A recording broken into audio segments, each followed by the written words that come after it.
oui, les Asiatiques sont travailleurs. Mes parents étaient travailleurs, mais pas parce qu'ils étaient asiatiques. Ils étaient travailleurs parce qu'ils n'avaient pas le choix de faire autrement. Est-ce qu'on vous a déjà proposé d'aller vous présenter à une élection? Moi, au début, quand tu croyais que j'étais gentille.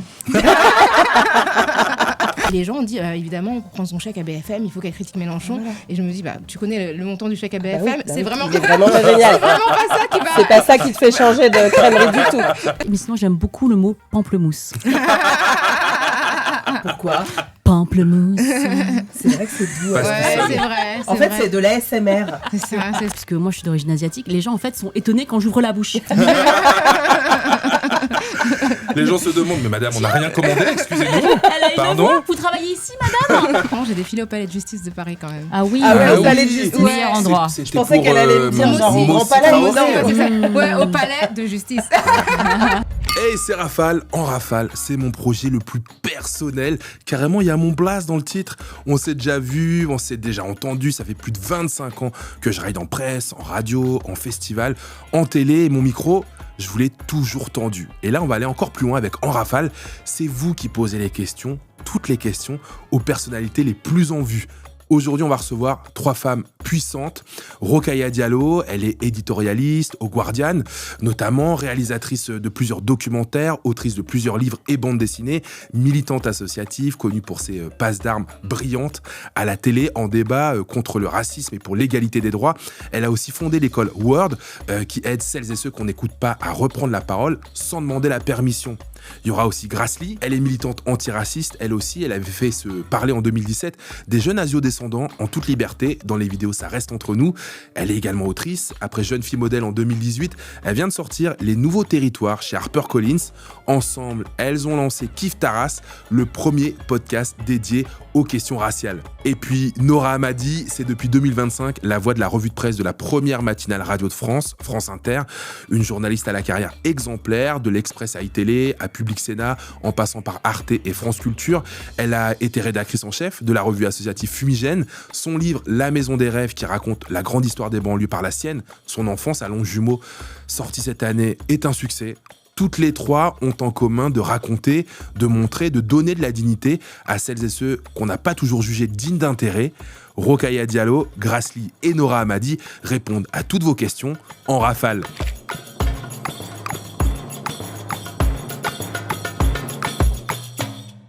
Les filles, on commence avec vous deux. Je suis trop content que vous soyez avec nous. On est super contents. Merci beaucoup de vous inviter. Merci à toi. Voilà, dans un studio de podcast, vous êtes toutes les deux derrière un micro, avec un racisé face à vous. Que les gens ne se trompent pas, ce n'est pas un nouvel épisode de Kif Taras. Mais si, en fait, Raphaël, c'est un épisode de Kif Taras. On a préparé les questions. Tour de l'ordinateur pour nous, ouais. C'est vrai qu'en plus, vous avez déjà eu la gentillesse de me recevoir dans un des épisodes. D'ailleurs, je crois que c'est l'épisode qui a fait le plus d'écoute. Absolument. Merci de valider ça. On vous invite à l'écouter. Je dois raconter que Rock, on se connaît depuis au moins une 20aine d'années. Ouais, c'est vrai, ça passe vite. Ça passe. Incroyable. Depuis l'assaut antiraciste dont tu es à l'origine, Les Indivisibles. Exactement. La cérémonie des Yabon Awards. Oui, que que j'ai t'as l'honneur animé. de présenter quelques fois. On a présenté ensemble un show sur BET. Exactement, BET Buzz. C'était fou. On était ensemble au Salon du Livre de Paris pour parler de ton dernier ouvrage, qui est juste ici. Un de tes derniers ouvrages en tout cas, c'est dire si on a un lien quasi fraternel, toi et moi. Et puis avec Grâce, on est cousins aussi. Ah oui. C'est la famille bien sûr. Comme moi, tes parents sont cambodgiens, chinois aussi. C'est presque tellement rare dans ce milieu qu'on s'est vite retrouvés. Mais je dois dire que j'ai commencé par te lire. À l'époque, tu tenais un blog qui s'appelait La Petite Banane. Oui, Qu'est-ce qu'on y lisait? Des bonnes adresses. Hein, là où on mange la meilleure soupe Phnom Penh. Ah ouais, bien sûr. Très important. Toutes les deux, vous avez deux personnalités aussi fortes que radiantes. Comment vous êtes rencontrés, vous d'ailleurs? Les gens doivent souvent vous poser la question. Ouais, on nous a posé la question hier en fait. Mais moi, je ne sais même pas Mais c'est vrai que comment vous tu êtes nous as rencontrés. connus directement amis. Bah ouais. En fait, on s'est rencontrés par le biais d'une journaliste qui s'appelle Myriam Levin, qui avait interviewé Grâce et qui m'a parlé d'elle. Et en fait, à l'époque, c'était l'époque des Yabon Awards que tu animais. Et donc, je cherchais des jurés. Et elle avait fait Grâce avait fait la une d'un magazine du 13e arrondissement, c'est ça. Et donc, c'est comme ça que j'ai lu son interview. Je me suis dit, ce serait super qu'elle soit jurée.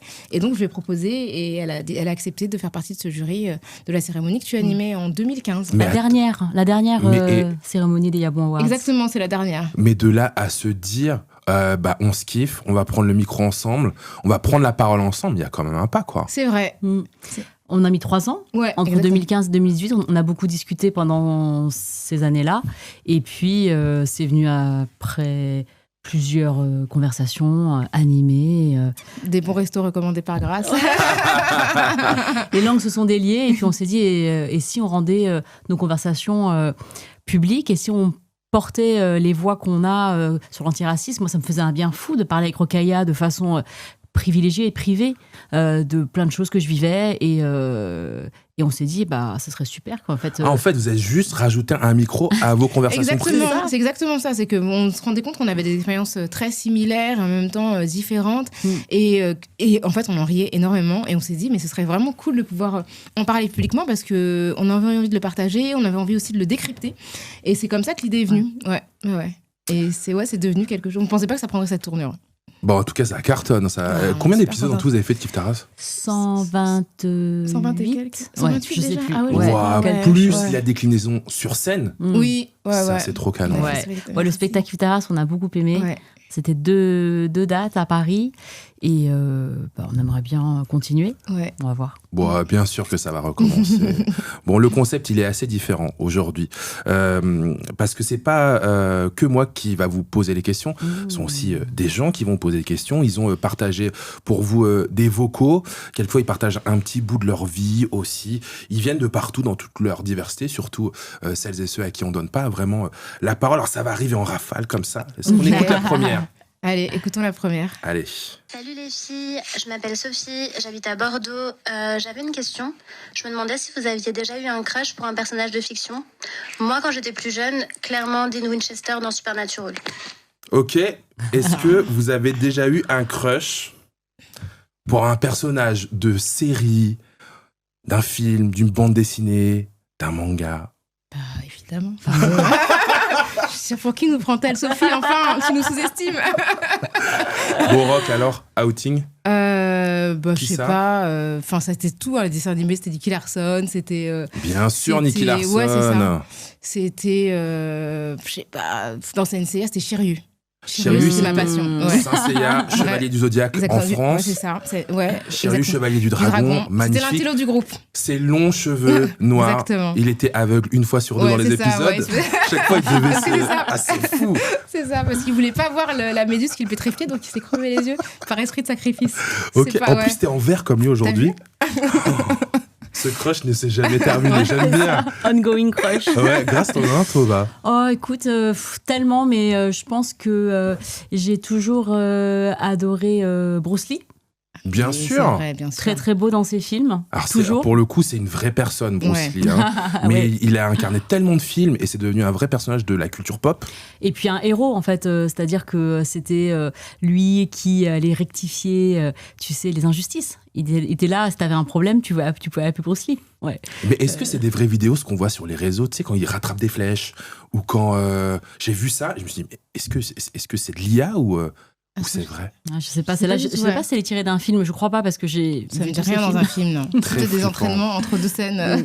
Je sais pas. Non, mais ça tombe bien en plus. Non, Bruce Lee, franchement, c'était la classe. Vraiment. Alors, est-ce que Bruce Lee faisait partie des vidéos qui étaient louées dans le vidéoclub clandestin de tes parents à Grenoble? Voilà, tu lui. J'ai appris ça et je me suis dit, ça m'étonne pas en vrai. C'était bien sûr que ça faisait partie du panthéon du vidéoclub pirate de mes parents.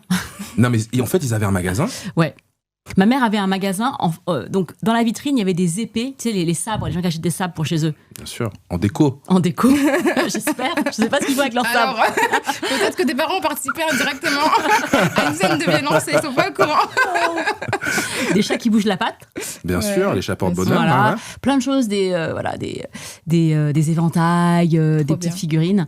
Et dans le fond, il y avait donc le présentoir de toutes les cassettes de VHS, à l'époque c'était des VHS, qui étaient piratées parce que mon père venait à Paris, il louait des cassettes dans un autre vidéoclub et il allait à Grenoble et dans l'arrière-boutique... Vous les copiez? On les copiait avec les deux magnétoscopes. Oh là là, époque bénie des années 90. Donc du coup, on regardait tous les films de génial. A à Z. Il fallait te dire quand ça sautait, tu sais. Ah ouais, pour être sûr que... c'est bien, t'as une super culture ciné grâce à ça. Du coup, on a regardé plein de films, même des films qui font très très peur. Donc là, tu vois, à côté, Les Dents de la Mer, c'est rien, quoi. Et que des films asiates? Oui, du coup, le principe, c'était vraiment que des films de Hong Kong. Que des films de Hong Kong. Donc Tsuyark, Ouais, évidemment. voilà, John Woo. John Woo, voilà, tous les. Il était une fois, enfin voilà, avec Jet Li aussi. Il y avait voilà, plein de trucs. Les histoires de fantômes, ça c'était vraiment. Histoire de fantômes ça, chinois. c'est vraiment, tu sais, comme ça là. Tu te Ce rappelles film est incroyable. Le mandarin, le Ah, vampire ouais. mandarin. C'était notre hantise avec mes frères et sœurs. On regardait si t'étais pas sous le lit et tout. Hein. C'est incroyable. Est-ce qu'il y avait des dessins animés ou pas? Il n'y avait pas de dessin animé à part le roi singe. Très grande figure de la mythologie chinoise, le roi singe qui vole des pêches dans le jardin de l'impératrice, je pense, et pour les manger. Ouais. C'est parce qu'il a inspiré Dragon Ball? Je pense que oui, parce qu'il y a la longue queue et tout. Alors, Oui, Dragon c'est Ball, je pense que c'est entre Hanuman et le roi singe. Donc, c'est pas. Voilà, c'est un peu plusieurs figures de rois singes de l'Asie, mais oui. C'est là où vous voyez aussi la grande culture. Pop culture, culture animée, Japanimation aussi de Rocaille. Direct, t'as dit, oh, c'est pas Dragon Ball. Moi, quand je t'ai connu, il y a une vingtaine d'années, tu m'as dit, ah, mais moi, j'ai commencé par le doublage. Ouais, c'est vrai. C'est vrai ou pas? Les gens arrivent, te voient dans des clashs, te voient porter des initiatives antiracistes pour la justice sociale. Ça a commencé avec des doublages de dessins animés, la sœur. Exactement. Mais tu sais qu'il y avait quand même une volonté de justice dans ça, parce que nous, on a grandi à l'époque où il y avait beaucoup d'animés à la télévision, etc. Et c'était très, très mal doublé. Ou souvent doublé de manière parodique, etc. Dis-moi ce que représente cette statue. J'ai toujours eu confiance en la justice de mon pays. Et donc, avec un groupe d'amis, on s'est un peu lancé dans le doublage en réparation, parce qu'on avait un pote qui parlait japonais. Et donc, nous, on achetait à l'époque des LD, je sais pas si tu te souviens, des laserdiscs. Des laserdiscs, voilà, c'est ça. C'est comme des grands CD. C'est comme des grands DVD, ouais, c'est ça. Qu'on mettait dans une machine, et puis c'était comme voilà, des c'était en très cassettes bonne vidéo. qualité, voilà, c'est ça. Mais ça n'a jamais vraiment percé en France, mais au Japon, c'était à fond. Non, voilà. Et donc, on avait quelqu'un qui faisait la traduction, et on s'est mis, en fait, à faire nous-mêmes nos propres doublages, en disant que ce sera toujours mieux que ce qu'on voyait à la télé, en toute arrogance et en toute simplicité. Et en fait, on a commencé comme ça, puis finalement, on a monté une asso, et on a effectivement été sollicité pour faire des doublages professionnels de dessins animés. On a rencontré plein de comédiens à l'époque. Moi, j'ai fait quelques voix. Wow. Voilà, mais vraiment, moi, je m'occupais plus de la prod que vraiment de faire des voix. Je faisais des voix d'enfants, mais effectivement, j'ai participé à quelques... Tu faisais des voix d'enfants? Ouais, j'ai fait quelques voix. Genre, Exactement, genre des enfants en détresse. déjà les enfants en détresse, tu sais. Alors c'est drôle parce que en fait vous étiez à un pas d'une autre carrière. Je sais pas, peut-être dans le cinéma, dans l'audiovisuel, dans le doublage, dans ce genre de bail.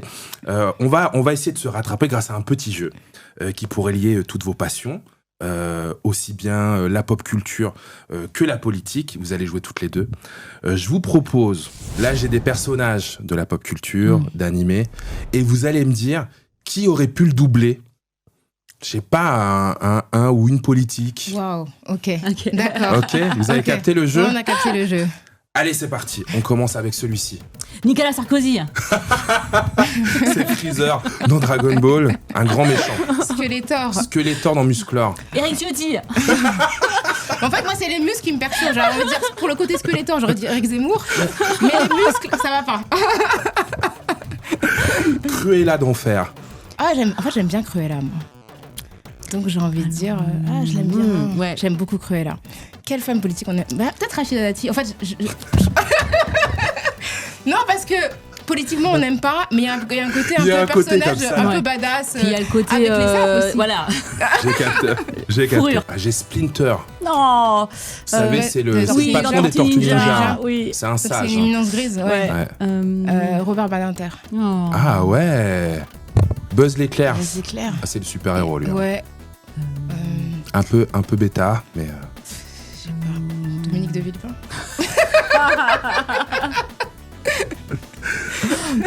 Pas mal. Et un dernier. Vous le reconnaissez ou pas? Ouais, c'est dans gros sourcils. Dans Foufoufou, Collège Foufoufou. Ouais. Tête, c'est le plus musclé. Ah. C'est le plus musclé. Alors qu'est-ce qu'on a comme... J'aime bien sa tête. Ouais, de Je ouf. l'adore. Qu'est-ce que ça pourrait... Un mec du judo, je sais pas. Genre Teddy Riner.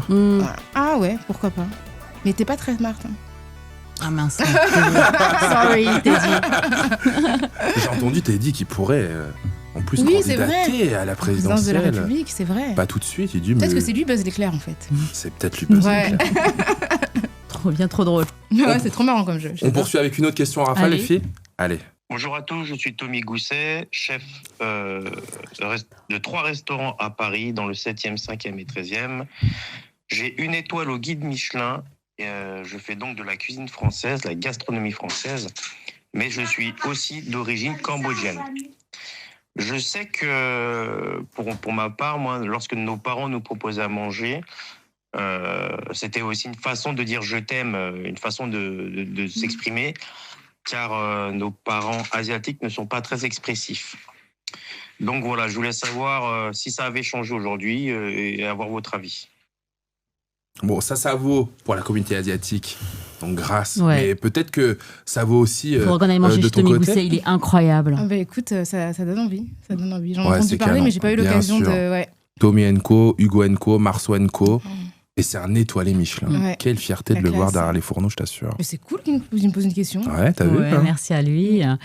En plus, t'as sorti un bouquin, toi. Oui, j'ai sorti un qui fait livre écho à ce pour les qu'il enfants vient de dire. qui s'appelle Est-ce que tu as faim ? Et c'est l'histoire d'une petite fille avec sa grand-mère qui ne lui dit jamais je t'aime, mais qui lui demande Est-ce que tu as faim ? Et je sais que c'est pas que les grand-mères asiatiques qui font ça, c'est toutes les grand-mères en fait qui aiment cuisiner et qui aiment partager ça avec leurs petits-enfants. Donc je pense que c'est quelque chose d'assez universel. Et pour la question de Tommy, moi je dirais que aujourd'hui, je pense que la parentalité aujourd'hui, on est quand même extrêmement expressif envers nos enfants parce que c'est quelque chose qui est encouragé aujourd'hui. Enfin moi, je sais pas, j'essaie de leur faire des bisous avec consentement. Bon, des fois, mais dès que je peux. Tu passes ton temps à leur dire que tu les aimes. Oui, même trop. Même, je sais pas ce que t'en dis toi, Raphaël, avec ta fille. Moi, elle a 11 ans, donc ça va encore. Toi, t'as les des ados. câlins. Hein. Ah, moi, c'est dur. C'est dur. Donc, je dois prendre ça comme un coup de pression. Ça va arriver à un moment. Ça va être dur. Ouais. Et toi, tes neveux, ils sont câlins ? Pas plus. Enfin, ils sont très différents les uns des autres. Hein. Donc ça dépend. Mais ils sont quand même assez affectueux. Et le truc de la nourriture, c'est vrai que, en fait, moi, j'ai remarqué que sur mes photos d'enfance, j'étais un énorme bébé.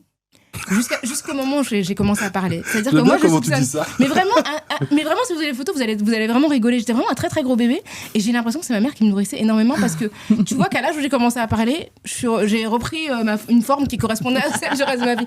Et mon frère aussi était un très gros bébé, donc je pense que ma mère, elle a toujours eu à cœur de bien nous nourrir parce qu'elle avait l'impression qu'il fallait qu'on soit en forme ou je sais pas. Mais c'est trop marrant. Ce truc vraiment de mon frère et moi, des gros bébés, mais de ouf. Sur les photos de crèche, tu nous vois tous les deux assis comme ça, c'est trop drôle. Toutes les deux, vous avez des bouquins qui sont sortis récemment. Grâce les nouveaux territoires. Juste ici, ça se passe à Hong Kong. C'est une ville qui te tient à cœur, particulièrement, je me trompe pas. Hein. L'histoire d'une jeune fille d'origine asiatique qui arrive, qui va être dans le monde des expats aussi. Des expats. Qu'est-ce qu'on peut dire de plus sur ce bouquin ? Que c'est une histoire d'amour, qu'il y a beaucoup de choses... que ce personnage principal qui s'appelle Sam Yut, elle découvre, notamment elle découvre une nouvelle ville qui est Hong Kong, elle vient de Belleville à Paris, mais aussi à l'intérieur d'elle-même, puisqu'elle fait le chemin inverse de ses parents, qui ont été réfugiés, qui sont partis d'Asie pour aller en France, et elle croit tourner une nouvelle page, mais en fait elle va apprendre plus de choses sur l'histoire de sa famille. Comme vous êtes très proches toutes les deux, est-ce que tu lui as fait lire avant de publier ou pas ? Non. Moi, j'ai suivi toutes les tribulations d'écriture en amont, mais je l'ai vraiment découvert dans sa forme définitive. Et franchement, j'ai adoré. J'ai trouvé ça trop bien. Et je lui en parlais en plus récemment. Je suis très impressionnée par les personnes qui écrivent de la fiction. Parce que faire exister un monde par les mots, c'est vraiment une faculté assez hors du commun. Et moi, je trouve ça hyper fascinant. Donc, je lui ai posé plein de questions sur son processus d'écriture, sur comment elle faisait vivre les mondes, quelle idée venait en premier, est-ce que c'était les thématiques ou les lieux. Enfin, c'était hyper intéressant, mais j'ai beaucoup aimé. Est-ce que tu nous lirais 1-2 phrases au hasard comme ça, allez, ou celles qui ont retenu ton attention? Il y a plein de caractères en cantonais que je me risquerais pas à lire.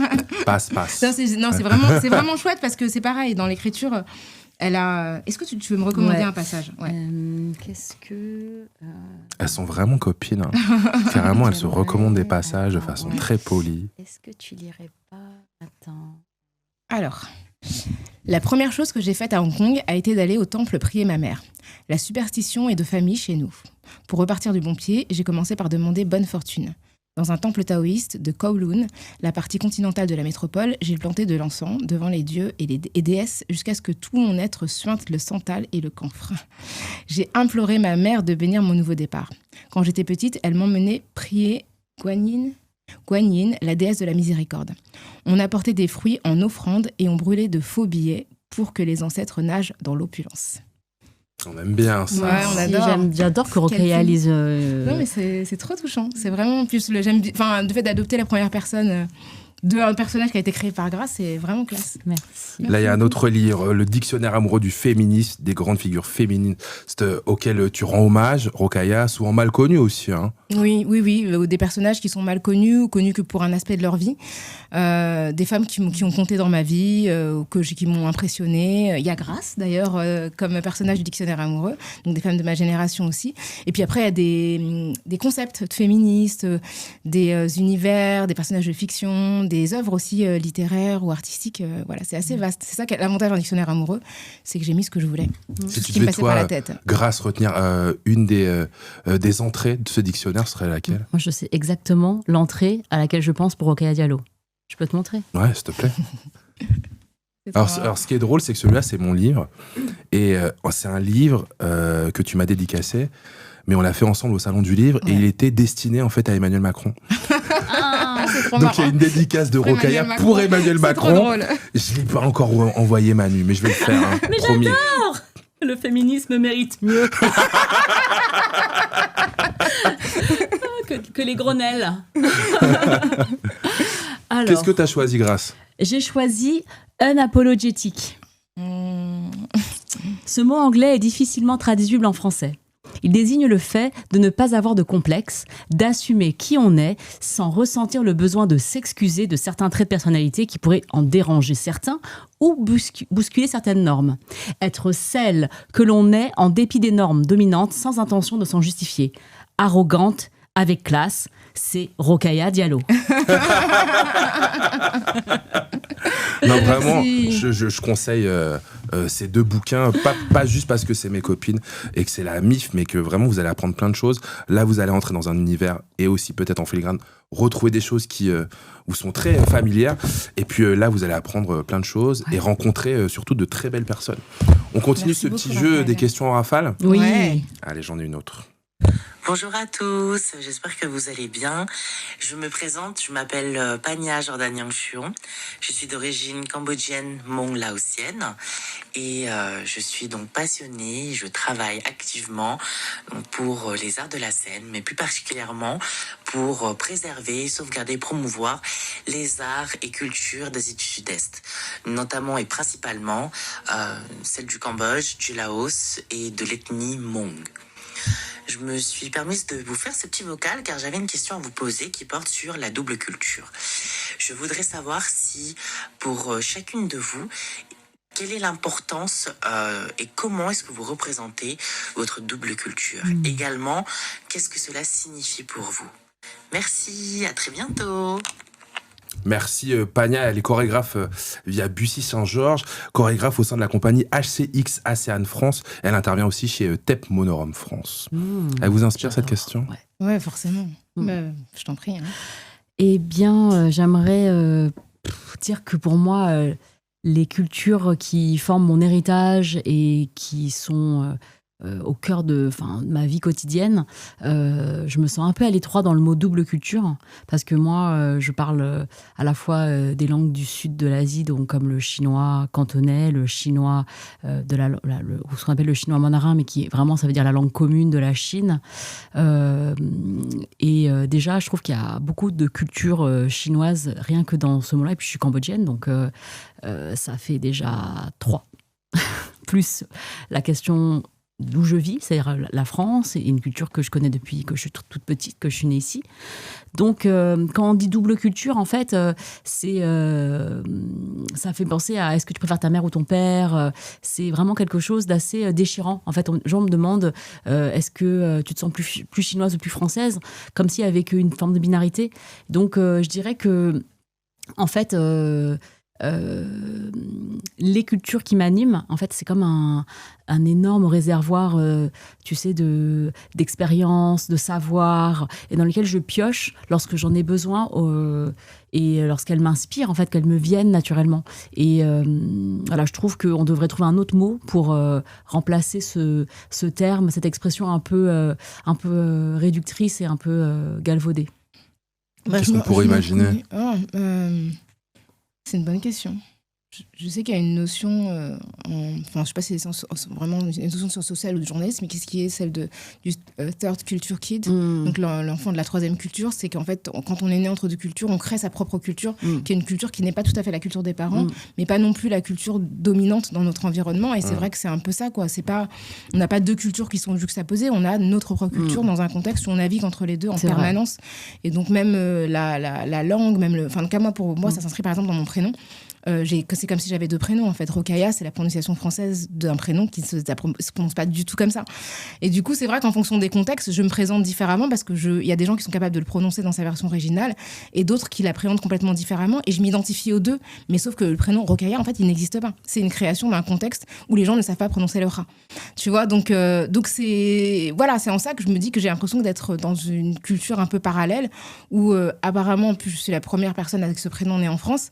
Donc, tu vois, c'est vraiment une étrangeté. Et après, la culture plurielle, en tout cas, elle se manifeste dans plein de choses, dans la langue, dans le rapport que je peux avoir avec mes pays d'origine. Il y en a un que je connais mieux que l'autre parce qu'il y en a un qui est anglophone et effectivement j'ai moins de liens avec la Gambie, donc le Sénégal j'ai plus de proximité. Mais c'est pareil, tu vois, le fait d'avoir des cousins qui sont gambiens, on a les mêmes noms mais écrits différemment parce qu'ils sont anglophones. Donc il y a tout un truc de navigation où tu dois expliquer, en anglais, quel est ton nom pour que les gens comprennent à quoi tu. C'est assez. Et on navigue en permanence en fait. Et on est ça, nous. Hein. Ouais, on doit avoir un GPS assez, qui fonctionne plutôt bien.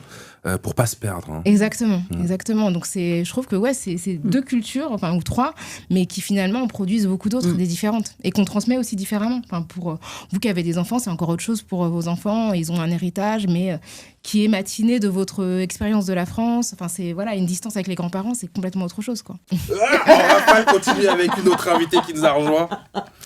C'est Nora Hamadi. Ça va, Nono ? Ça va et toi ? Je me permets de dire Nono. T'as le droit. Tu sais qu'il n'y a plus personne normalement. Il y a ma mère et il y a toi. Je suis incapable de dire aux gens depuis combien de temps on se connaît, comment on s'est rencontrés. Je ne sais plus. Bah si, moi je peux t'en parler. C'était genre en 2005. Je venais. Oula, quelle date quelle année ? Exactement. 2005. Moi je commençais à travailler à iTélé. Toi, on s'est rejoints dans un café avec un pote à nous qui travaillait à l'époque pour IMI de mémoire. C'est Fawzi Beniri. Exactement. Et c'est mon parrain dans le métier. Et il y avait Oxmo, et c'était dans le 18e, et donc je débarque. Alors, Fawzi, on a du mal à le voir, mais nous, on est restés connectés. Ouais, c'est vrai. Donc ça fait plus de 20 ans. Ça fait, toi aussi, J-Rock aussi, ça fait plus de 20 ans. Voilà. Incroyable. Alors, je suis trop content. La daronie nous guette. Que vous soyez là toutes les trois. Nora Hamadi. Merci de nous réunir. Ouais, c'est trop cool. Que dire ? C'est une des rares personnes à qui j'ai donné les clés de mon bébé Fumigène. Ouais, vous savez, le magazine dont je vous parle souvent, qui est né à Hérouville-Saint-Clair. Et vraiment, tout est parti de là. C'est devenu un projet collectif et j'ai pas hésité une seconde à dire, OK, je partage avec notamment Nora Hamadi. Et c'est un de mes plus grands bonheurs. Nora, elle fait un travail fou à la revue de presse de la première radio de France, tous les matins sur France Inter. Comment tu tiens le coup ? Rock te posait cette question quand t'es arrivé. Ne pose pas la question, je sais pas. J'avance. Tu sais, j'ai l'impression de te sur une crête là, comme un animal, en mode la falaise à droite, la falaise à gauche. Donc t'es là, tu fais va tout droit. Est-ce que tu peux juste dire aux gens à quelle heure tu te lèves tous les matins ? Je me lève à 2h. Voilà. Je lis la presse entre 2h et 5h15. J'ai une première chronique à 6h15, j'en ai une autre à 8h45 et je redors dans la journée. Donc je vis en fractionné et en fait je vis quelque part entre Singapour et Melbourne. Je suis en jet lag permanent. Non mais je dois dire un truc, je m'en veux un peu parce qu'avant que tu acceptes ce poste, elle a fait le tour des copains et des copines en disant ouais, est-ce que vous pensez que c'est une bonne idée et tout. Et moi j'étais à blinde en disant faut absolument que tu y ailles, c'est important que tu ailles là-bas et tout. Et maintenant qu'elle me dit ouais j'ai du mal à dormir, c'est dur et tout, je m'en veux régulièrement. Non mais après. Je suis désolé Dodo. Non mais après vous aviez raison, c'est clair que pour le coup quand on te fait cette proposition là, parce que je l'ai pas sollicité, on est venu me chercher en disant on pense qu'à cet endroit-là ce que tu racontes et ce que tu portes est important à entendre. c'est pas des propositions qui arrivent 15 fois dans une vie professionnelle. Surtout dans ce moment où, on sort des municipales. Il va y avoir la présidentielle. Ces dernières semaines, ces derniers jours, on a des grands débats sur la place des maires noirs ou des maires issus de l'immigration dans la vie politique. Donc c'est important parfois. Concomitant avec, il n'y a jamais eu autant de violence à l'égard des élus et des maires. C'est vrai, j'ai l'impression qu'il n'y a que ça sur les chaînes info. C'est la folie. C'est ça. Donc en fait, des fois, on se dit, ça peut représenter pas grand-chose d'avoir 2 minutes 30 à 6h15, 5 minutes 30 à 8h45. Mais à ce moment-là, j'ai plus de 2 millions de personnes qui écoutent. Donc le message, il peut aussi porter. Donc c'est bien d'entendre parfois un autre son de cloche, de permettre parfois juste parce qu'on va mettre en exergue une parole dans un reportage de quelqu'un qui va se dire représenter. Je me souviens, il y a quelques jours, j'ai fait un truc, c'était des jeunes gens de Saint-Denis qui disaient nous, en fait, on est fiers parce que Bali Bagayoko, il nous ressemble et on a l'impression, en fait... Qui a été élu maire de Saint-Denis. Exactement, maire de Saint-Denis et de Pierrefitte-sur-Seine.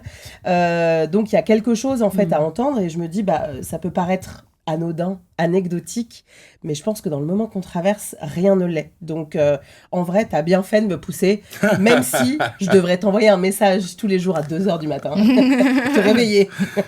Je me réveille un peu plus tard, quelquefois, chez les matinales de Nova, mais c'est 3 heures plus tard. Je pense à toi vraiment. Quand je me lève à 5h, je dis, quand même. Je peux te dire que ce que je lis le matin, entre la presse quotidienne nationale et la presse quotidienne régionale et tout...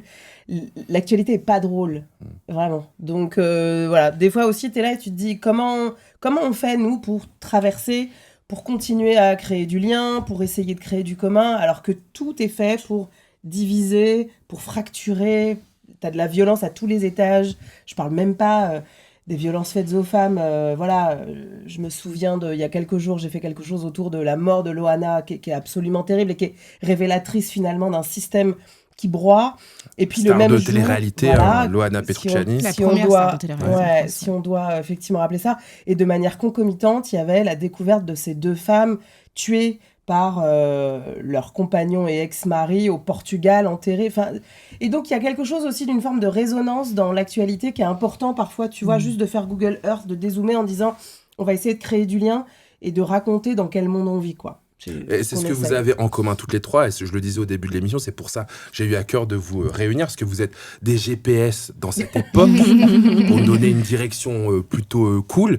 Vous vous connaissiez déjà toutes les 3 ? Oui. Vous avez déjà eu plusieurs fois l'occasion de vous croiser ? Ouais, non, Grâce et moi, on s'est jamais vus, je crois. Mais non. Si, on s'est croisés, mais on n'a jamais vraiment pris le temps. Et ben voilà. Il fallait que ce soit là. C'est ça, parce que j'ai plein de questions, puisque c'est vous en rafale, vous posez les questions, pour vous 3 en même temps. Avant ça, quand même dire qu'il y a ce livre incroyable qui s'appelle La Maison des Rêves. C'est un vrai succès aussi. En fait, d'ailleurs, toutes les 3, vous avez des livres avec des très beaux titres, je tenais à le dire. Ce local jeunesse, en fait, qui est en bas de ton bâtiment, que toi, tu appelles La Maison des Rêves. C'est pas moi qui l'appelle La Maison des Rêves. À la base, c'était le local B10, B11, les locaux communs de résidence, comme on les appelle dans le jargon des HLM. On est à Longjumeau. On est à Longjumeau, la ville qui a été mise sur la carte par les To Be Free. Alors, on a To Be, bien sûr. Voilà, exactement. Et donc, ce local, c'est entre l'escalier B10 et B11, c'est toutes ces structures de bas d'immeubles qui nous ont permis d'expérimenter plein de trucs, avec des animateurs qui nous emmenaient... je sais pas, à la piscine, on a fait du théâtre d'impro, on a fait plein de trucs. Moi, c'est là et à l'opéra ? Non, je découvre l'opéra. Je découvre Mozart, par exemple. Avec une super histoire. En fait, un jour, il y a une des animatrices ou des éduques qui est là. Elle sait pas trop quoi vous faire faire. Et elle nous met le Requiem de Mozart. Et elle sait pas, elle, que c'est une oraison funèbre. Et en fait, on fait une choré. Sur le Requiem. Et donc, pour moi, aujourd'hui, quand j'écoute le Requiem, il n'y a rien de... Alors oui, quand tu l'écoutes, tu te dis oui, quand même, c'est un peu triste. Mais nous, c'est resté comme quelque chose, en fait, d'hyper fort, un espèce de souvenir d'enfance, en fait, qui est plus une Madeleine de Proust. Et donc, pour te répondre, La Maison des Rêves, il y a eu un concours pour nommer ce local, et c'est une gamine de la cité qui l'a appelé comme ça. Voilà. Ça, c'est une belle histoire. Ouais, c'est une très belle histoire. Alors après, si je te spoile la fin, parce que c'est quand même une histoire des services publics dans nos quartiers populaires, voilà, malheureusement, tout ça a disparu. Donc moi, l'objectif était de m'interroger sur qu'est-ce qui nous a permis à nous, finalement, d'avoir ces trajectoires ascendantes socialement, ces petits strapontins de la République. Et aujourd'hui, moi, quand je reviens dans mon quartier, la seule question que je me pose, c'est est-ce que les gamins qui sont aujourd'hui ces enfants ont les mêmes chances que ce que nous, on a eu dans les années 80-90. Puisque tu parles des enfants, j'ai justement une maman qui a fait enregistrer un vocal que je vais vous passer maintenant et il est pour toutes les 3. Salut, moi je m'appelle Luna, j'ai bientôt 12 ans. Je voulais vous dire que ce que vous faites pour les filles, ça compte beaucoup. Je voulais savoir, c'est quoi le mot que vous préférez ? Moi, j'ai l'expression préférée, c'est Girl Power. Merci Luna, c'est un très joli message, Girl Power. Allez les filles. Le mot qu'on préfère. Votre mot préféré. Je vais choisir un des mots dont j'ai fait la définition dans mon dictionnaire amoureux. C'est un des premiers mots, c'est le mot adelphité. Et c'est un mot qui a été notamment popularisé par une chercheuse qui s'appelle Régène Sénac. Et c'est un mot qui permet en fait justement de supplanter ce principe de fraternité qui est conjugué au masculin et qui permet de penser à un lien familial indépendamment du genre. Et donc ça permet effectivement de ne pas être ni dans la binarité fraternité-sororité, mais d'avoir ce lien, et je trouve qu'il est assez beau et que on peut vraiment lui donner un sens politique super fort parce qu'il y a une dimension aussi de solidarité que je trouve assez chouette. Donc voilà. Et toi, Grâce ? Et ben pour rester dans les beaux mots, je dirais que l'un des mots que j'aime beaucoup, c'est le mot liberté, mais le mot liberté pour toutes. Parce que je pense que lorsqu'on est dans les luttes pour la justice sociale, quand on combat le racisme, quand on combat le sexisme, le mépris social, en fait, toutes ces oppressions viennent limiter notre liberté. Et donc quand on est pleinement libre et quand on se voit libre, c'est exactement en fait ce que on ne veut pas qu'on soit quand on nous met dans des petites cases, quand on nous met dans des clichés, quand on nous met dans quand on nous met des limites. En fait, on veut nous retirer cette liberté et je pense que c'est d'autant plus important qu'on la prenne. Donc voilà, je dirais le mot liberté. Mais sinon, j'aime beaucoup le mot pamplemousse. Pourquoi ? Pamplemousse. C'est vrai que c'est doux. Ouais, c'est vrai. En fait, c'est de l'ASMR. C'est ça, c'est Elle a un truc, c'est super joli, quoi. Grâce, elle a un truc avec les fruits. Son blog, c'était la petite banane. C'est vrai. Là, elle me sort pamplemousse. On en est déjà au 6e épisode. Merci pour vos retours. C'est super touchant de savoir que ce qu'on fait vous touche aussi. Merci pour les commentaires, pour les partages, pour votre soutien. Je vous assure, on peut faire mieux parce qu'on est ensemble. On se lâche pas. Alors, merci d'avance de vous abonner ou que vos frérots s'abonnent si c'est pas déjà fait à nos réseaux, à la chaîne, à notre Patreon, ou que vous regardiez, ou que vous écoutiez cette émission. On est partout. Ça va juste vous prendre quelques secondes et ça va beaucoup nous aider. Vous êtes OP ? Allez, moi je vais vous sortir une autre question en rafale. Salut à tous, je m'appelle Élise, j'ai grandi entre la Bretagne et l'île de la Réunion. Est-ce que vous avez souvenir de votre plus gros clash et comment vous avez fait pour le gérer ? Question spéciale pour Rokhaya. Comment est-ce que tu fais pour rester zen et où est-ce que tu trouves tes fringues trop stylées ? Tu veux commencer par les fringues ?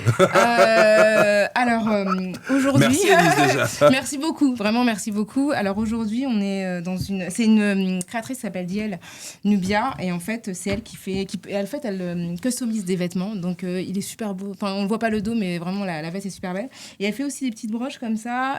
Aujourd'hui, c'est pas... Ah si, c'est peut-être... Non, c'est pas elle ça. C'est pas elle, ça c'est Julie Troncin, une autre créatrice.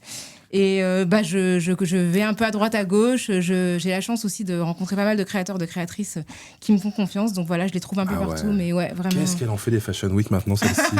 Oh, Elle défile maintenant. Elle est en front trop. Ouais, elle est sur... Ah oui, c'est vrai, elle défile. Elle fait les catwalks et tout. On est trop fiers de toi. Dernièrement, j'ai défilé au Palais de Justice de Paris quand même. Ah oui, au Palais de Justice. meilleur endroit. Je pensais qu'elle allait me dire genre au Grand Palais. Ouais, au Palais de Justice. Pour Moussi Traoré, qui est un super styliste. J'étais pas prévenue pour une fois, ni... Elle allait pas à la 17e chambre pour la presse pour de la diffamation. Non, c'est ça, j'étais vraiment tout à fait libre de mes mouvements. Non, c'était... Et voilà, donc pour répondre à la question, non, j'aime bien la mode. Il faut quand même dire que je suis sénégalaise et qu'au Sénégal, la mode, c'est une religion. C'est-à-dire qu'on considère qu'en fait, tu manques de respect aux gens si tu t'habilles pas de manière... voilà, donc c'est très, très ancré dans notre culture. Et ma mère me regarde tout le temps, à chaque fois que j'apparais en public. Donc, c'est l'un des premiers trucs qu'elle dit ou pas ? Elle m'envoie des textos en direct. Ta veste est froissée. Ça, c'est la daronne qui écrit direct. Tu sais qu'on te voit de dos. Ah, la snipeuse. Ah ouais, c'est ça. Ah, la Toi, snipeuse. t'es en train de commenter Trump, le détroit d'Ormuz, et ta mère, elle est sur tes cheveux qui sont de travers. Bon alors, pour répondre à la question d'Élise, est-ce que rapidement vous avez comme ça un souvenir d'un clash où ça a été un peu compliqué? Bah, on en a 100 000. Ouais. Bah ouais, vous êtes là. Les meilleurs. Ouais, j'en ai Moi, 15 j'ai ans, ouais. Moi, j'ai un souvenir, au moment de la dissolution, juin 2024. À ce moment-là, je suis encore extrêmement régulièrement sur les plateaux de BFM, et donc j'ai des clashs quasi tous les jours. Je me souviens c'est pas un clash, c'est-à-dire que moi, j'estime que je suis pas là pour faire du clash. Je dis ce que j'ai à dire. En revanche, j'assume le fait d'être complètement en opposition avec des gens avec qui je peux être amenée à débattre.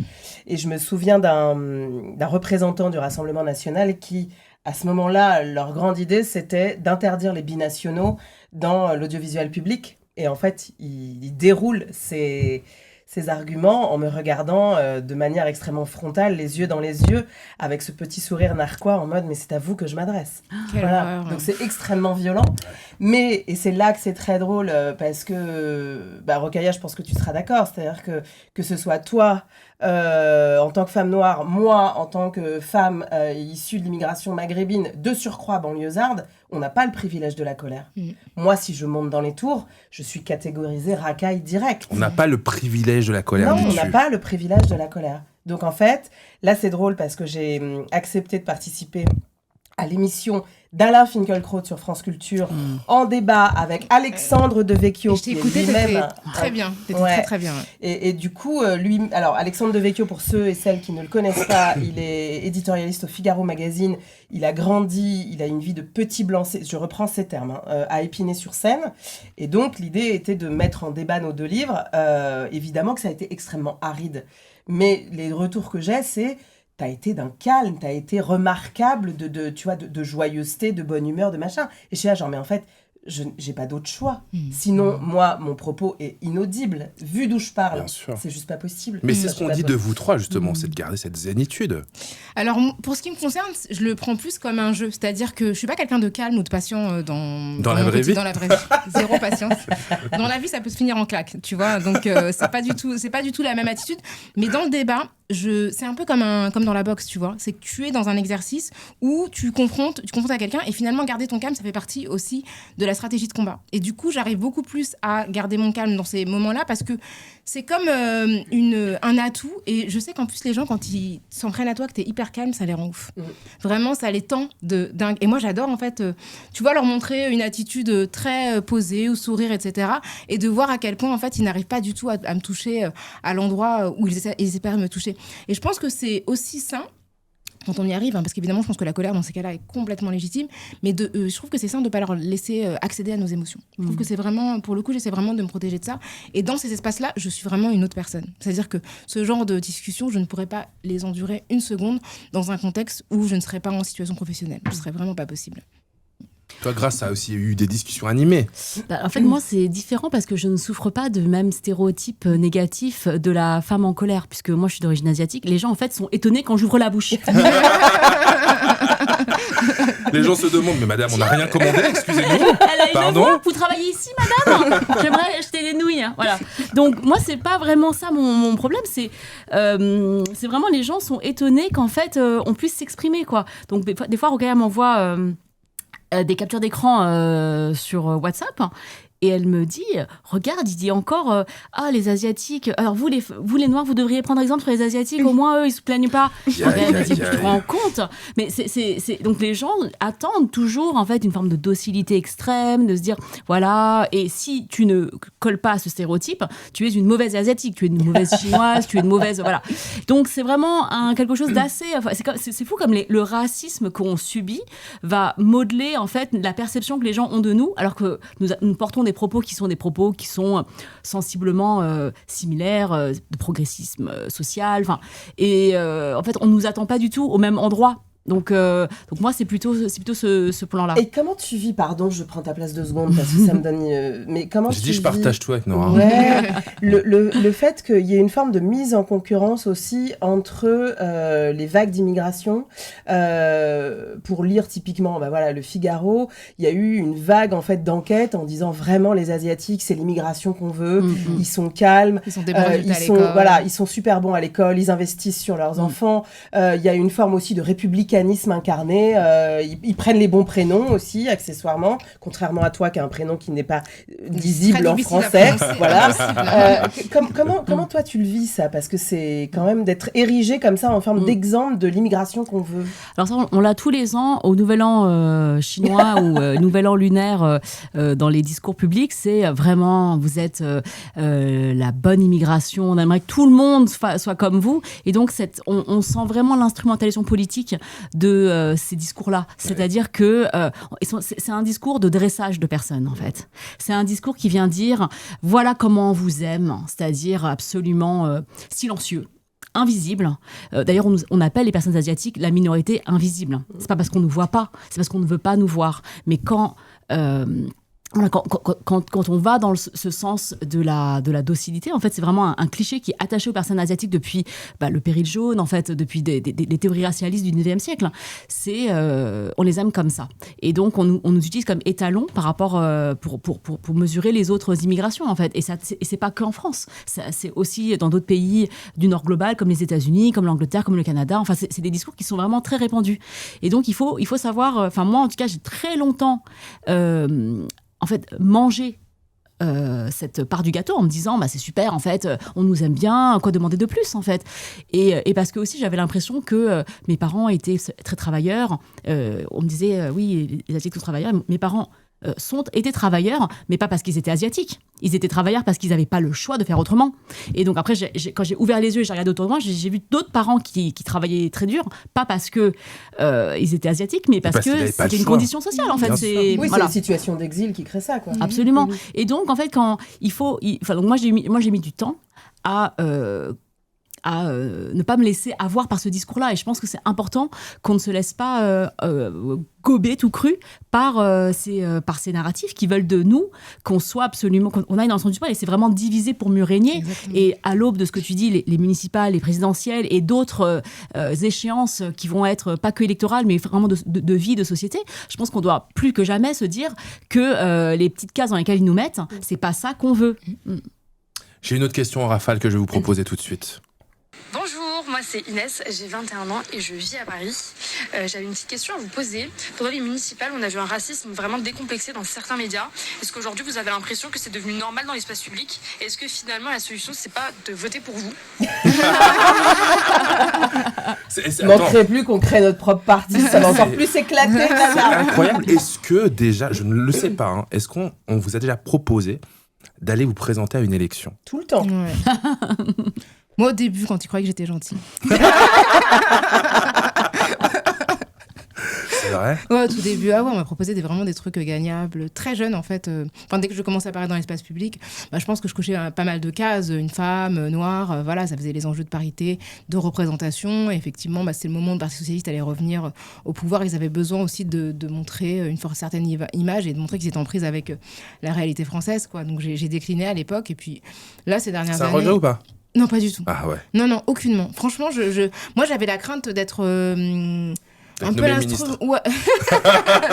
Non, mais tu vois, d'être la créature d'un parti. Tu vois, de pas avoir d'autre identité que celle qui m'aurait été donnée par un parti. Et je m'étais dit, je suis trop jeune. Je veux vraiment me construire éventuellement et peut-être réfléchir à la politique plus tard. Et ce plus tard est arrivé. Et honnêtement, je pense que c'est pas pour moi. Je crois que c'est vraiment pas pour moi. Et vous, ouais, moi ça arrive encore régulièrement. Il suffit parfois que je fasse une intervention qui va tourner pas mal sur une émission de télé ou quoi, et puis d'un seul coup, en fait, je vais avoir un message qui va dire non mais vraiment, en fait, faut y aller, quoi. Enfin, tu vois. Et là, je dis mais en fait, c'est aussi assez révélateur du fait qu'on ne pense pas le fait que la politique et le politique, enfin, on peut les dissocier de la structuration des partis. On ne fait pas de la politique que parce qu'on est dans une structure partisane, il n'y a pas que les élections. Être, comme ce qu'on fait tout en fait dans l'espace public, prendre la parole, c'est aussi du politique au sens strict. C'est l'engagement citoyen qu'on peut avoir dans des associations. Tout ça, en fait, c'est aussi de la politique. Sauf que les partis ont fini par dénaturer cette action-là. On est parti dans cette idée depuis maintenant 20-30 ans que l'action en dehors des partis, en fait, serait une forme de désengagement. On l'a même parfois complètement délégitimé. Et je trouve ça extrêmement dommage. Donc, en fait, c'est pas grave. Enfin, voilà. Mais ça dit quelque chose du déficit d'incarnation, du déficit de programme. Parce qu'en fait, à force de chercher des incarnations, ça veut dire que quel est le propos derrière ? Enfin, qu'est-ce que tu as à défendre ? Qu'est-ce que tu racontes ? Comme s'il suffisait d'incarner, finalement, pour produire quelque chose et emmener les gens, en fait, à voter. Enfin, c'est une défaite totale du politique, cette idée. Alors, j'aurais bien grâce sur une affiche municipale. Tu crois ? Ouais. Bah moi, j'ai eu très peu de... Enfin, moi, je suis beaucoup moins visible que vous. Mais aussi, je pense qu'il y a une forme de stéréotype faux que les personnes asiatiques soit sont apolitiques, ne votent pas, ou voteraient à droite. Ou à droite. Ou sont de droite. Voilà. Mais il y a un groupe sur Twitter qui s'appelle Les Asiatiques de droite. Et j'ai vu qu'il y a une comédie musicale à Broadway aux États-Unis qui s'appelle Les Asiatiques de droite. Les Chinese Republicans. Mais exactement. non, c'est pas vrai. C'est incroyable. Ouais. Donc, je pense qu'on peut faire carrière ailleurs. J'ai trop envie de voir ça. Mais ouais, je pense que voilà, il y a ça. Et puis je pense que on en rigolait souvent. Que je pense que parce que on a co-créé le podcast avec Rokhaya, que parfois on me dit tu devrais pas t'associer avec Rokhaya. Oui, parce que j'ai une mauvaise influence sur elle. Absolument. Les gens, tu deviens gauchiste, tu deviens woke. Mais je pense qu'elle peut pas venir d'elle, ces idées, en fait. Ouais, en fait, j'ai pas de cerveau, moi. Je suis influencée par cette personne qui me mange le... Ouais. Mais donc je pense que voilà, au niveau de la politique et les personnes asiatiques, d'ailleurs, on se demandait pourquoi il y a si peu de candidatures de personnes est-asiatiques en tout cas dans les grandes villes. Est-ce que c'est quelque chose qui n'est pas une vocation en fait des populations ? Ça m'étonnerait, hein, mais ou est-ce qu'il n'y a pas de place en fait pour des personnes est-asiatiques ? Il y a sans doute un plafond de verre quand on voit déjà que sur l'immigration africaine subsaharienne et maghrébine, il leur a fallu attendre 70-80 ans pour les voir réussir à prendre des villes dans lesquelles ils sont nés, ils ont grandi.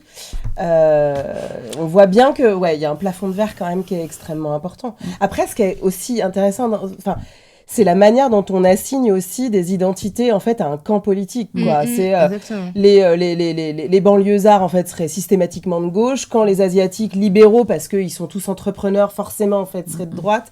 Il y a quelque chose aussi d'une forme d'assignation terrible, d'essentialisation qui dit bien en fait le niveau de racisme latent dans lequel on est.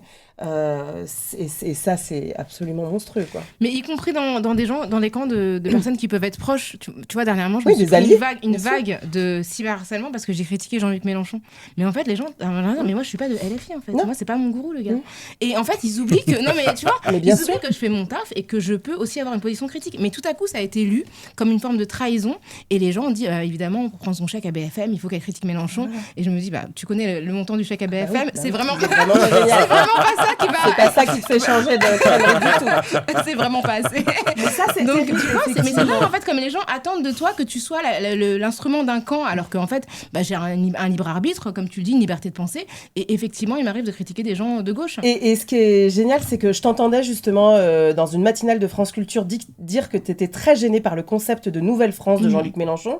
Et moi, ça fait des semaines en fait que je dis partout qu'en fait c'est extrêmement gênant parce que c'est le miroir renversé du grand remplacement, parce que du coup ça vient polariser encore plus, que en fait ça ne veut rien dire l'idée d'une nouvelle, parce que en fait les vagues d'immigration, et tu le disais très bien, sont extrêmement anciennes, sont extrêmement ancrées, sont sédimentées. Ces questions identitaires en fait, c'est un peu comme les lasagnes, on fait autant de couches qu'on veut, enfin ça veut absolument rien dire.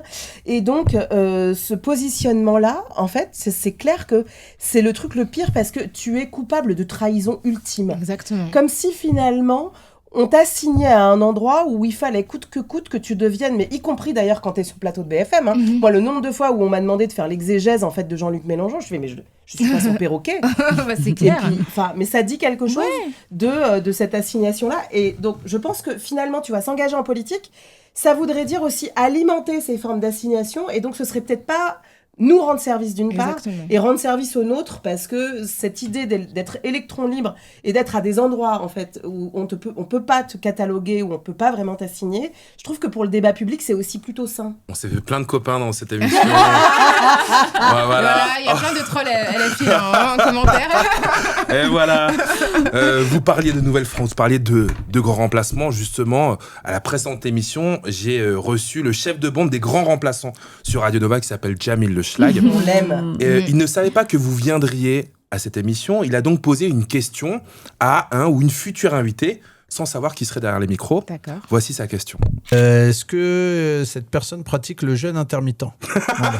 Parce que je suis grave dans ça en ce moment. Ouais, donc il est en train de me mettre là-dedans. Là. Eh ben, figure-toi que moi, j'ai commencé à jeûner il y a une décennie. Enfin, je ferai les jeûnes d'une semaine, là. Ah ouais.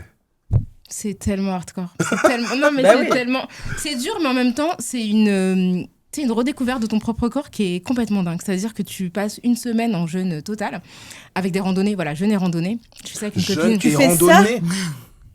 Je fais plus depuis quelques années, mais j'ai fait ça pendant plusieurs années de suite pourquoi avec une bonne copine. Mais parce que en fait, je trouvais ça. Pourquoi Non, j'ai vu un docu sur Arte Sur le jeûne thérapeutique. Voilà, c'est ça. Et ça m'a emballé. Et du coup, j'ai cherché et j'ai embarqué une copine que vous connaissez. Je vais pas la balancer, mais vous la connaissez tous les trois. Et en fait, Elle on va y nous le allait. dire C'est ça, après. je vais le dire après. Mais je vais pas la balancer publiquement. Elle se reconnaîtra. Et en Je crois que je vois qui c'est. Mais c'est assez incroyable Mettez comme en expérience commentaire si corporelle. vous avez une idée de qui pourrait être parti avec Rokhaya. Et en fait, c'est assez fou comme expérience, même corporelle. C'est-à-dire qu'à la fin, en fait, c'est-à-dire qu'au début, t'as faim, mais après, c'est que du mental. C'est-à-dire que t'as plus faim physiquement, c'est juste dans la tête. Bon, moi, ma tête, le problème, c'est qu'elle lâche pas l'affaire avec l'idée qu'elle va, au bout d'un moment, à un moment, je vais devoir m'alimenter. Mais ce qui est fou, c'est comment ça te transforme, y compris physiquement. Tu sais, la peau, t'as plus de boutons. Enfin, tu vois, vraiment, moi, je trouve que c'est vraiment une expérience intéressante. Ouais. C'est vraiment, il y a presque un peu mystique à la fin C'est parce vrai. que tu marches énormément, t'as énormément de temps parce qu'en fait on passe un temps fou à manger. Donc en fait quand t'as plus de repas, tes journées sont très, pour les gens qui font le ramadan, ils se rendent compte que on a le temps de faire plein de trucs quand on jeûne, mais quand tu jeûnes pendant plusieurs jours, c'est vraiment assez particulier quoi. Bon après je veux pas avoir l'air de donner des conseils médicaux mal avisés, donc évidemment consultez votre médecin. Je prends aucune responsabilité sur les choix que vous allez faire après m'avoir entendu. Non, c'est important parce que c'est quand même une contrainte corporelle assez conséquente, mais c'est intéressant je trouve. Moi, je suis en jeûne intermittent involontaire. C'est-à-dire que je n'ai pas le temps de manger. C'est ça. Ah ouais. Des fois, je me rends compte que j'ai mangé un cookie. Ah ouais, non, ça va pas. Hier, j'étais Oui. avec Rokhaya. J'ai J'ai mangé un cookie le matin et un cookie l'après-midi. Donc, Ah oui. Non, mais là, c'est un ramadan permanent, ton truc. Non, mais C'est même pas un Pourtant, jeûne intermittent. Je fais à manger. Je fais à manger pour mes enfants. Très bien. En plus, c'est une très bonne cuisinière. Ouais, c'est une Ah oui, excellente merci, cuisinière, t'es ouais. venu manger Ouais. mon pho. Ouais. Ah bah attends, mais on attend l'invitation là, c'est quoi ça? C'était magnifique. Merci beaucoup à vous trois. Merci à toi. Merci. Merci à toi d'exister. Mais Arrêtez, oui, vous êtes merci à gentils. toi. Et Merci. de mettre comme ça autant de gens en lien, mais on kiffe. Merci d'être C'est là. trop bien, on kiffe notre race. Merci à L3, merci aux équipes et surtout merci à vous. Je vous en demande encore un petit peu plus. Abonnez-vous, ça nous aide beaucoup parce que c'est une nouvelle aventure, mais surtout partagez ici ou le lien sur WhatsApp, commentez, mentionnez les fans de Rokhaya Diallo, de Grassley ou de Nora Hamadi ou celles et ceux qui devraient le devenir. Prenez soin de vous et surtout des autres. C'était En Rafale. Salut!